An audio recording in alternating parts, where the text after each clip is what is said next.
Hi ಸ್ನೇಹಿತರೆ, ನಮಸ್ಕಾರ. ದಿನಕ್ಕೊಂದು ಕತೆಗೆ ನಿಮಗೆ ಸ್ವಾಗತ ಸುಸ್ವಾಗತ. ಸ್ನೇಹಿತರೆ, ಇವತ್ತಿನ ಕತೆ ಬಂದ್ಬಿಟ್ಟು ಮಂತ್ರಿಯ ಜಾಣ್ಮೆ ಅಂತ.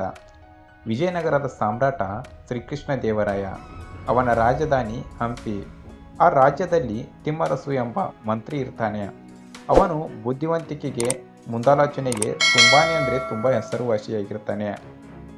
ಶ್ರೀಕೃಷ್ಣ ದೇವರಾಯನು ಆತನನ್ನು ಅಪ್ಪಾಜಿ ಅಂತ ಪ್ರೀತಿಯಿಂದ ಗೌರವಿಸ್ತಾ ಇರ್ತಾನೆ ಮತ್ತು ಕರಿತಾ ಇರ್ತಾರೆ.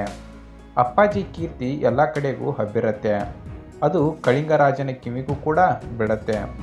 ಆ ರಾಜನಿಗೆ ಅಪ್ಪಾಜಿಯ ಚತುರತೆಯನ್ನು ನಾನು ಪರೀಕ್ಷಿಸಬೇಕು ಅಂತ ಒಂದು ಬಯಕೆ ಉಂಟಾಗತ್ತೆ. ವಿಜಯನಗರದ ಅರಸರಿಗೆ ಕಳಿಂಗರಾಜ ಒಂದು ಮನವಿಯ ಪತ್ರವನ್ನು ಕಳಿಸ್ತಾನೆ. ನಿಮ್ಮ ರಾಜ್ಯದಲ್ಲಿ ಸುಂದರವಾದ ಗುಲಾಬಿ ಹೂಗಳನ್ನು ಬೆಳೆಯುತ್ತಿರುವವು. ಅವು ನಮ್ಮ ರಾಣಿಯ ಮನಸ್ಸಿಗೆ ತುಂಬ ಹಿಡಿಸಿವೆ. ಒಂದಿಷ್ಟು ತಾಜಾ ಗುಲಾಬಿಯ ಹೂವುಗಳನ್ನು ಕಳುಹಿಸಿಕೊಡಿ ಎಂದು ಪತ್ರದಲ್ಲಿ ವಿನಂತಿಸಿಕೊಳ್ತಾನೆ. ಅದನ್ನು ಓದಿ ಶ್ರೀಕೃಷ್ಣ ದೇವರಾಯನಿಗೆ ಅಚ್ಚರಿಯೂ ಚಿಂತೆಯೂ ಆಗತ್ತೆ. ಯಾಕಂದರೆ ಅಲ್ಲಿಗೆ ನಡೆದುಕೊಂಡು ಹೋದರೆ ಸುಮಾರು 3 ತಿಂಗಳ ಪ್ರಯಾಣ. ಹೂಗಳು ಕಿತ್ತು ಕಳುಹಿಸಿದರೆ ಬಾಡಿ ಹೋಗುತ್ತವೆ. ತಾಜಾ ಹೂಗಳನ್ನು ನಾವು ಎಲ್ಲಿಂದ ಕಳುಹಿಸಬೇಕು ಎಂದು ಯೋಚಿಸತೊಡಗುತ್ತಾರೆ. ಈ ಸಮಸ್ಯೆಯನ್ನು ರಾಜ ಎಲ್ಲರಿಗೂ ವಿವರಿಸುತ್ತಾರೆ. ಯಾರ ಬಳಿಯೂ ಉಪಾಯವೂ ಹೊಳೆಯಲಿಲ್ಲ. ದಿಕ್ಕು ತೋರದಾಗಿ ರಾಜ ಕಳವಳಗೊಳ್ಳುತ್ತಾರೆ. ಆಗ ಅಪ್ಪಾಜಿ ಸಮಸ್ಯೆಗೆ ಪರಿಹಾರ ಹುಡುಕಿದ. ಒಂದು ಗಾಡಿಯನ್ನು ತರಿಸಿ ಫಲವತ್ತಾದ ಮಣ್ಣು ಮತ್ತು ಗೊಬ್ಬರವನ್ನು ತುಂಬಿಸಿದ. ಗುಲಾಬಿಯ ಸಸಿಗಳನ್ನು ನೆಡೆಸಿದ. ನೀರು ಹನಿಸಿದ.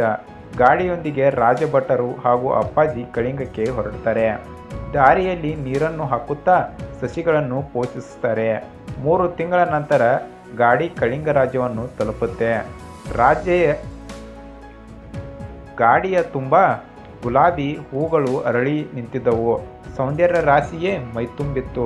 ಅದನ್ನು ಕಂಡ ಕಳಿಂಗರಾಜನಿಗೆ ತುಂಬ ಸಂತೋಷವಾಯಿತು.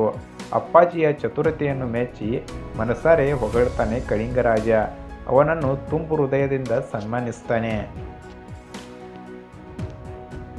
ಸ್ನೇಹಿತರೆ, ಕತೆ ಇದಾಗಿತ್ತು. ಸ್ನೇಹಿತರೆ, ಈ ಕಥೆಯ ಅರ್ಥ ಇಷ್ಟೇ. ಬುದ್ಧಿವಂತಿಕೆಗೆ ಮಿಗಿಲಾದದ್ದು ಯಾವುದೂ ಇಲ್ಲ ಎಂಬುವ ಒಂದು ಸಂದೇಶವನ್ನು ಈ ಕಥೆ ನಮಗೆ ತಿಳಿಸುತ್ತದೆ.